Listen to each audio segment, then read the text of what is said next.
ആയില്യം നക്ഷത്രത്തിൻ്റെ കർമ്മബന്ധം കിടക്കുന്നത് എന്ന് പറയുന്നത് പരിവർത്തനവും രഹസ്യജ്ഞാനവുമായിട്ടും ബന്ധപ്പെട്ടിട്ടാണ്. നാഗങ്ങളെയാണല്ലോ ഈ നക്ഷത്രത്തിൻ്റെ ദേവതയായിട്ട് കാണുന്നത്. അപ്പം ഭൂതത്വത്തിനുള്ളിൽ ഒളിഞ്ഞിരിക്കുന്ന കുണ്ടലിനിയുടെ സ്വരൂപമായിട്ടാണ് നാഗങ്ങളെ യോഗശാസ്ത്രങ്ങൾ പറയുന്നത്. അതുപോലെ തന്നെ തന്ത്രശാസ്ത്രത്തിൽ ഏറ്റവും കൂടുതൽ ആരാധിക്കുന്ന ദേവതയാണ് സർപ്പം, അല്ലെങ്കിൽ വാസുകി, അല്ലെ അനന്തൻ എന്നൊക്കെ പറയുന്നത്. അപ്പം പരിവർത്തനത്തിൻ്റെയും രഹസ്യജ്ഞാനത്തിൻ്റെയും ഫെർട്ടിലിറ്റിയുടെയും കാടിനൊരു രഹസ്യതയുണ്ട്. സർപ്പക്കാവിന് രഹസ്യ ദേവതകളുടെ ഒരുപാട് സറ്റിൽ സാന്നിധ്യങ്ങളുള്ള സ്ഥലവും കൂടിയാണ്. പരിവർത്തനത്തിൻ്റെ നക്ഷത്രവും കൂടി ആയതുകൊണ്ട് തന്നെ ഒരുപാട് പ്രതിസന്ധികളിലൂടെയും പലതരത്തിലുള്ള ജീവിത സാഹചര്യങ്ങളിലൂടെയും മറ്റ് നക്ഷത്രത്തിൽ നിന്ന് വ്യത്യസ്തമായിട്ട് നമ്മൾ ഒരിക്കലും പ്രതീക്ഷിക്കാത്ത പല വഴികളിലൂടെ ഇവർ കടന്നു പോകുന്നതായിട്ട് കണ്ടിട്ടുണ്ട്.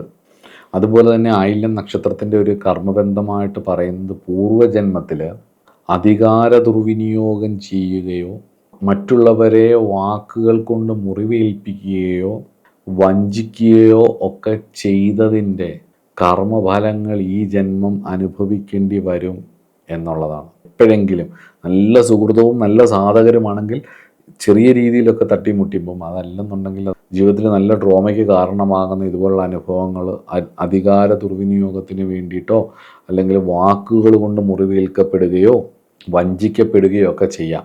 അതുകൊണ്ട് തന്നെ ഈ ജന്മത്തിൽ അവരനുഭവിക്കുന്ന തെറ്റിദ്ധാരണകളും ഒറ്റപ്പെടലുകളും എല്ലാം തന്നെ ഇവരുടെ ഈ പൂർവജന്മാർജിതമായിട്ടുള്ള കർമ്മഫലത്തിൻ്റെ സൂചനയായിട്ടാണ് പറയുന്നത്. അതോടൊപ്പം തന്നെ നമ്മൾ മുമ്പേ പറഞ്ഞ പോലെ നാഗങ്ങൾ എന്ന് പറയുന്നത് കുണ്ടലിനിയുടെ അല്ലെങ്കിൽ കുണ്ടലിനി ശക്തിയുടെ പ്രതീകമായിട്ടാണ് പറയുന്നത്.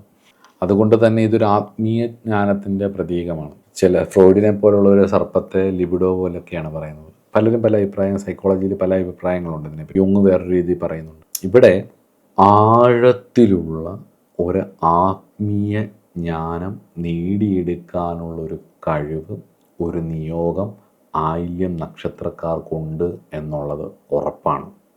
ജീവിതത്തിലെ പല കൈപ്പേറിയ അനുഭവങ്ങളിലും എത്തിപ്പെടുന്ന ഇവരുടെ ഭൗതിക വാസനകൾ തീർത്തും ജീവിതം ഒരു നശ്വരമാണെന്ന് തിരിച്ചറിയുന്നിടം വരെ അതിനിങ്ങനെ ഒന്നുമാറി ഇങ്ങനെ പൊയ്ക്കൊണ്ടിരിക്കും. വെളിവ് അല്ലെങ്കിൽ ഒരു വെളിച്ചം വരുന്നു കഴിഞ്ഞാൽ ഇവർ തീർത്തും ഇവർക്ക് ആത്മീയമായിട്ടുള്ള ഉയർച്ച ഉണ്ടാവും. ആത്മീയമായൊരു പ്രകാശം ഇവരുടെ ഉള്ളിൽ ശക്തമായിട്ട് വരികയും തങ്ങളുടെ ബുദ്ധിയും ഉൾക്കാഴ്ചയും എല്ലാം തന്നെ ലോകത്തിന് ഉപകാരമായിട്ട് വരികയും ചെയ്യുക എന്നുള്ളതാണ് ആയില്യം നക്ഷത്രത്തിൻ്റെ മെയിനായിട്ടുള്ളൊരു കാർമ്മിക നിയോഗം.